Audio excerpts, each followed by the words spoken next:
Have you patented this? You cannot patent a package of 3 socks. Right.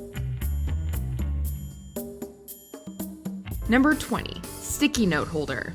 I have created a product that will keep your sticky notes in place and organized while working at your computer. Have you ever thought to yourself, man, I really wish I had a device that could attach Post-it notes to my laptop? No, you probably haven't because, well, Post-its are already perfectly capable of sticking to things. This example here is an example of what we're all used to seeing. There's been no change in it. There's been no solution to it until today. It's kind of a big part of their job description. Mary Ellen Simonson, the woman pitching this wonderfully useless product, was asking the Sharks for $500,000 in funding. Can you say delusional? Stop the madness. Are you out of your mind? Yes. Are you crazy? Yes. Who would give you $10 for that? A lot of people. To top it all off, she had made 0 sales and didn't even have a patent on her invention, which, if you're a regular Shark Tank viewer, you'll know is a recipe for a quick rejection. I don't think your product is worth what you're asking, but I do think you have a product there. And I think for $10 a pop on a QVC type station. What planet did you come from? No, let me tell you, I think you could sell it. Number 19, EyeBloc. Okay, so we get that the product/company is called EyeBlock, but rocking sunglasses inside is rarely a good look. So we were already skeptical by the time entrepreneur Craig Isaacau suddenly starts yelling and took them off. And I'm seeking $50,000 for 10% of my company. Because sharks, Americans are being watched. Granted, all of the concerns he raises about laptop and phone cameras are valid, and there's admittedly something appealing about the simplicity of his invention to cover your laptop camera. Unfortunately, that same simplicity also significantly diminishes the worth of the product. There's a solution, sharks. EyeBlock, the webcam privacy shield. Worse, Isaacau himself oversells the device, coming across like a bit of an eccentric conspiracy theorist in the process. You want to see it again? Did you catch it? Did we catch it? Whoa! EyeBlocked. And people don't like to get into business with eccentrics, especially when people can get the same results they're selling with a simple piece of tape. Number 18, no fly cone. Well, you see the flies that they accumulate. Well, this, you don't see the flies until you actually look to see what you've caught. Heads up, crappy idea coming your way. Entrepreneur Bruce Gaither had an idea that involved using dog poop to attract flies to his trap. So I designed an all-natural fly trap, and right away, we were successful catching them where they feed and breed. To bring his idea to life, he asked for $25,000 for a 15% stake. Sure, he gets points for bringing his adorable golden retriever onto the show with him, but a cute pup isn't enough to change the sharks' minds. You're kind of creating the problem by leaving the poop outside, aren't you? Aside from the fact that this product can only be marketed to dog owners, the Sharks made the legitimate point that no one would want to use the device in their homes for obvious reasons. Even Family Guy creator Seth MacFarlane's endorsement couldn't save this doomed pitch. He's your spokesman? He doesn't even have a dog? If I did, I'd be the first guy in line. Number 17, Wink frozen desserts. Here's a simple fact of food marketing. If you can come up with an alternative version of a popular treat that tastes great but has fewer calories, people are going to buy it like crazy. The most crucial part of that phrase, however, are the words tastes great. We use organic stevia and monk fruit to sweeten it. It tastes kind of, you know, in the middle. This low-cal substitute for ice cream has many selling points, including it being dairy-free, soy-free, gluten-free, and vegan. But as the Sharks are quick to point out, much to their dismay, because some of them seemed genuinely interested, it doesn't taste good. What is the substance that this is made out of? So the base is pea protein, so it's a vegetable protein base, non-GMO. And so all its virtues become somewhat moot. It'll still sell, sure, but only to a much smaller demographic. And for that simple reason, the Sharks walked. Number 16, Squirrel Boss. Now we know squirrels are extremely cute, and they need to eat too. But they are 5-pound gorillas, and they are hogs. Any pitch that involves herding woodland creatures deserves a great big no, and that's exactly what this one got. Michael DeSanti markets his product as the world's first interactive squirrel-proof bird feeder. The interactive bit is what's key here. So Mike D, just to be clear, I'm sitting in my house. Yes. I see the little squirrel eating. Yes. I think he's had too much. I zap him. You see, the bird feeder isn't exactly squirrel-proof so much as it is an opportunity for sadists to torture small, fluffy-tailed animals. Animal cruelty aside, the obvious problem here is that you'd need to be sitting around all day holding your zapper at the ready for this product to work. But that means I have to be watching the That's bird our feed. second biggest objection that I get all of the time in public. What's the first? That you have to be watching. Too expensive, and that's why I'm here. Unless this is a pitch exclusively for the unemployed or infirm, it didn't really make a whole lot of sense to anyone. Don't worry, no squirrels were hurt in the making of this episode, we think. But Mike, wouldn't the animal rights people get all over this? You're electrocuting the animals. Number 15, pet paint. Are we charmed by London the Bulldog? Absolutely. Bring any animal into a room and you'll almost immediately grab the attention of everyone in it. 3 animals, even better. But founder Abe Geary might have been better off had he just let the animals do the talking. His opening attempt at hype is very over the top. Behold, what could be the biggest spectacle in history. And unfortunately, his wordplay isn't much better. The way he mixes metaphors is a real turnoff, especially his big finale. And like every fashionista, she knows life is a catwalk. When you force 2 sayings together, you often wind up saying nothing at all. The unfortunate thing is, the paint you can safely use on your pet's product isn't terrible. And when Geary speaks outside the Shark Tank, he's a businessman who actually inspires confidence. His cheesy pitch was just a major misfire. Number 14, Throx. Hello, hello, hello. I'm Edwin Heaven. I'm the creator of Throx, the cure for the missing sock. There's something about the idea of selling packs of 3 socks that seems more creepy than practical. So when you lose one, you still have a pair. What do you do with the extra sock until you need it? We're kind of torn on this one because on the one hand, the mysterious loss of individual socks is a real problem in our contemporary society. On the other hand, though, a simple solution to this problem would be to man up and buy your socks in bulk at Costco so that they'll all look the same, and the concept of pairs becomes irrelevant. While Edwin Heaven's presentation is certainly magical, somehow this product seems like it would cause more problems than it would solve. Have you patented this? You cannot patent a package of 3 socks. Right. Number 13, Ecom Mower. Andy Humphrey, creator of the Ecom Mower, is another entrepreneur who could have chosen his words more carefully. Though his manual lawnmower has curb appeal, the way he goes about selling it rubs some of the sharks the wrong way. Hey guys, we're gonna reduce the emissions on cars because I've invented a bicycle. Yeah, Damon John is not on board. And as soon as he starts tearing apart the pitch, even sharks who initially seemed open to the concept begin to express similar doubts. The major selling point is that this is a push mower that doesn't require sharpening.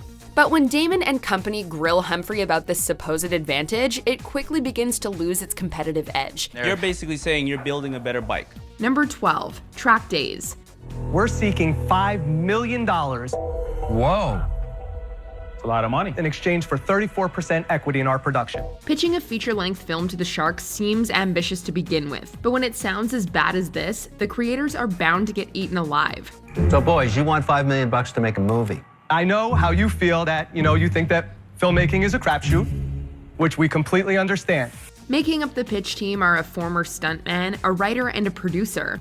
When they make their pitch, they have no script, no actors, and no financial backing. Essentially what we'll be doing is we'll be putting a script together, which is in the process of being rewritten. You don't even have a script yet? The guys make sure to stress that this is not a movie about the popular sport of motocross, since they were told there's no viable US market for a motocross movie.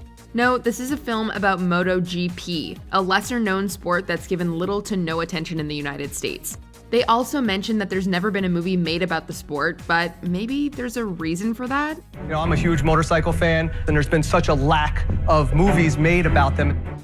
Number 11, Chimera Bodyboard. Honestly, we didn't even need to hear a pitch to be sold on this electric watercraft. A still image with a description would have been enough. So how did such a promising product sink so hard?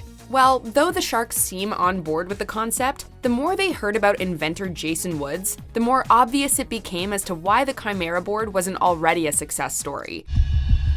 Chimera's unique heads-up riding position gives you all the thrill and excitement of a conventional full-size watercraft, but at a much safer speed. He had no sales history and had apparently been at it for 10 years. Rarely has such a compelling product received a worse pitch. Thankfully, Woods went out and found himself a more business-minded partner, and years later, the Chimera board returned seeking redemption.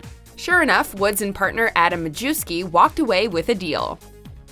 Number 10, the Sullivan Generator. With your help and your business acumen, together, we can develop this new technology and leave a lasting legacy of goodness. If we're being completely honest, we're just as baffled by this guy's pitch as the sharks were. He claims to have invented an electric generator that harnesses the spin of the earth to create electricity. Conveniently enough, the waste that this machine supposedly produces is gold. The waste products are the mineral precipitates, manganese, and gold. What? Gold. Entrepreneur Mark Sullivan, who also markets himself as a songwriter and ladies' clothes designer, among other things, says he's invented over 1,000 products that make over $1 billion a year in profit. And I'm an inventor with over 1,000 inventions. And the technology I'm offering you today is the Sullivan Generator. Even so, it looks like the sharks have a hard time believing anything this guy says, because it all sounds straight up crazy, especially if you know even a little bit about science. The gold is left in the ocean. Number 9, elephant chat. Let's address the elephant in the room. Hey, we can appreciate the initial hook here, but apart from co-opting a popular saying, this business model just doesn't have that much going for it. Introducing the elephant in the room. Oh, Lord. Acknowledging that you're having issues in your relationship is difficult enough as is, but bringing a stuffed animal in to help? Well, it's not hard to imagine many partners being very put off by the idea. I simply remove the cover and reveal the elephant in the room. So when I get home and I see the elephant is in the room, I immediately know that she has something she wants to talk about. It's undeniably cute, but its application elicits eye rolls from a number of the sharks almost immediately. And we're pretty sure that most viewers at home had a similar reaction. Communication is the key to a good relationship. We're just not convinced this elephant needs to be part of it. Number 8, Cougar Limited. The Cougar. Modern. Sexy. Because what the world really needs is another energy drink, especially one with such a small and kind of derogatory target market. Introducing Cougar energy drink for women. Not to mention, women between the ages of 35 and 55 hardly seem like the prime demographic of energy drink consumers. Also, how many women can there possibly be out there who self-identify as cougars? Okay, in case you're unclear on the concept, this is an energy drink for women of a certain age who like to date younger men. Isn't a cougar typically older? Because she looks younger than you are. Well, she's been drinking the Cougar, the Cougar shot for a while now. So. I'm 35. 35. Wow, you look great. Isn't that too young to be a cougar? The inventor, Ryan Custer, claims this is, quote, the industry's first gender-specific functional beverage, but even that doesn't seem to be true. This product pretty much has nothing going for it, and it really doesn't help that according to Barbara Corcoran, the drink tastes like chalk. 0 calories, 0 sugar. Taste I have on my tongue now. Could be maybe the niacin. Number 7, the Skinny Mirror. As the old saying goes, beauty is in the eye of the beholder. This product, pitched in season 7, takes that to a more literal conclusion by offering to trick your eyes into seeing yourself as being more slim than you actually are. Voila, the, skinny mirror.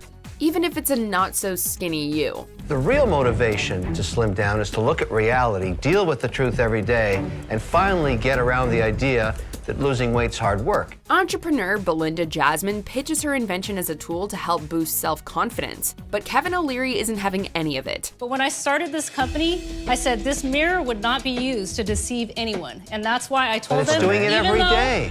Even though You're saying they have to find your little logo down there to figure out what's going on? You can see it. All you gotta do is just take a look. Not only does he take issue with her lack of patent and blind faith in her brand identity, but he also appears to be offended by the concept. Jasmine, for her part, tries to keep the momentum going and a smile on her face, but the pitch quickly falls apart, and the tension in the room is palpable. If a customer looks at that and they look great in that outfit, and then they take it home and they obviously look bad or different, they're not going to be happy. Number 6, Waken Bacon. My product takes a unique approach on waking up in the morning. It's pretty much the only one of its kind. Didn't Michael Scott have this one covered? When I wake up, I plug in the grill. I go back to sleep again. Then I wake up to the smell of crackling bacon. When you want to wake up to freshly made bacon, you just set up a George Foreman grill at the foot of your bed, right? Clearly, this inventor isn't a fan of The Office because he came up with a pig-shaped device with the exclusive purpose of bedside bacon making. And so, inspired, I went home and I built the world's first alarm clock that actually wakes you up with bacon. This is the first idea on our list that actually seems kind of appealing until you think about the logistics of it. You have to put the bacon in before you go to sleep, and leaving raw meat unrefrigerated overnight seems like a recipe for disaster. Not to mention the whole thing seems like a serious fire hazard. You got no projections whatsoever. You got a pig box that's going to catch on fire and kill somebody. I'm going to be sued into the Stone Age. Those problems notwithstanding, Maddie Salen should just keep working on this one. We are intrigued. Hey, Maddie, I love the face of the pig. Do you have a slogan for this or anything? Rise and swine. Number 5, Licky Brush. Where to begin? We get that people love their pets, but we draw the line at holding a giant fake tongue between your teeth and using it to lick a cat. And apparently the sharks feel similarly. So why should you be left out of their intimate bonding ritual? Husband and wife team Tara and Jason O'Mara know their stuff, and they've successfully gotten another product backed via Kickstarter. Licky Brush is a tongue-shaped brush you can use to finally lick your cat, just like a mama cat licks her young. But when you start licking a cat during your pitch, it becomes really hard to take you seriously. The sharks are at once horrified and more thoroughly entertained than we've ever seen them before. We've no doubt that there are customers who love this product, but it's just too niche. There is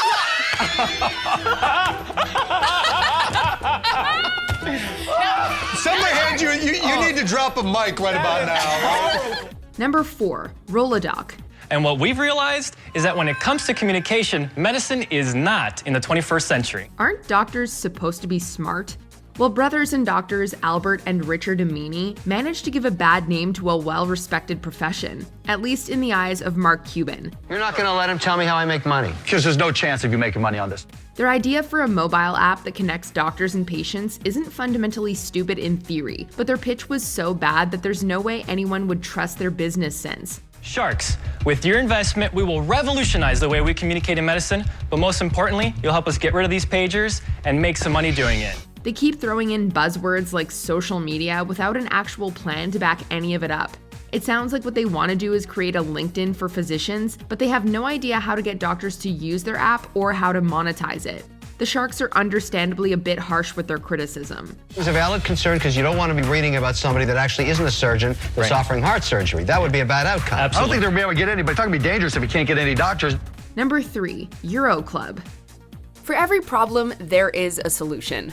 But when it comes to the problem of needing to pee while on the golf course, there must be a better solution out there. Presented by urologist Dr. Floyd Seskin, the UroClub is a hollow golf club that you urinate into. In Seskin's defense, he does a lot right in his presentation. This is a trademark patent-pending product that functions as a self-contained receptacle. He's professional, he has a good sense of humor, and has put in the work.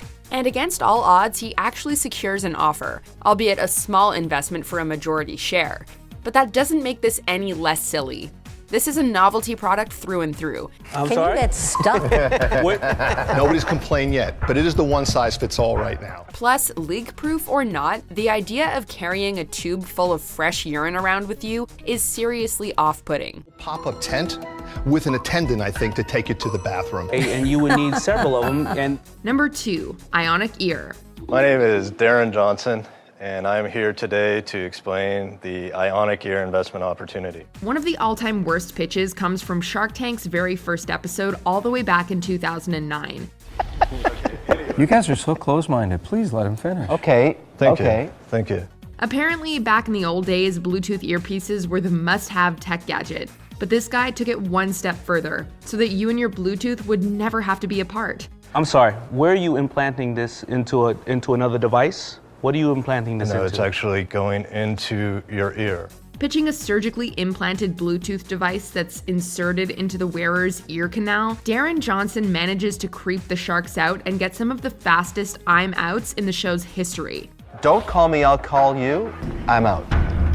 Okay, I appreciate that. The fact that the device has to be charged nightly by inserting a large needle into one's ear definitely doesn't help his cause. And neither does the fact that he didn't actually get any doctors to approve his product. Surprise, surprise, this product never took off. Darren, here's insanity. Here's genius. You're somewhere. Number 1, no phone. Oh boy, where to begin with this one? It's just a fake plastic phone. We agree with the basic point that the omnipresence of smartphones is problematic. Glance away from your phone for a second and look around. Most people within sight are likely staring at one. Step 1, pick it up. Step 2, hold it. It's that simple. But this placebo-type approach of giving people something to just hold in their hand completely fails to address any of the key factors that drive people to their phones: the hunger for communication and the promise of distraction, whether with entertainment or information. With all that being said, we have to give credit where credit is due. It's cute, but I think pragmatically, it's never going to be a very big business. It's like I'm in an alternate world. For an utterly useless product, Chris Sheldon and Van Gould put together one heck of an attempt to sell it. Do you agree with our picks? Check out this other recent clip from WatchMojo, and be sure to subscribe and ring the bell to be notified about our latest videos.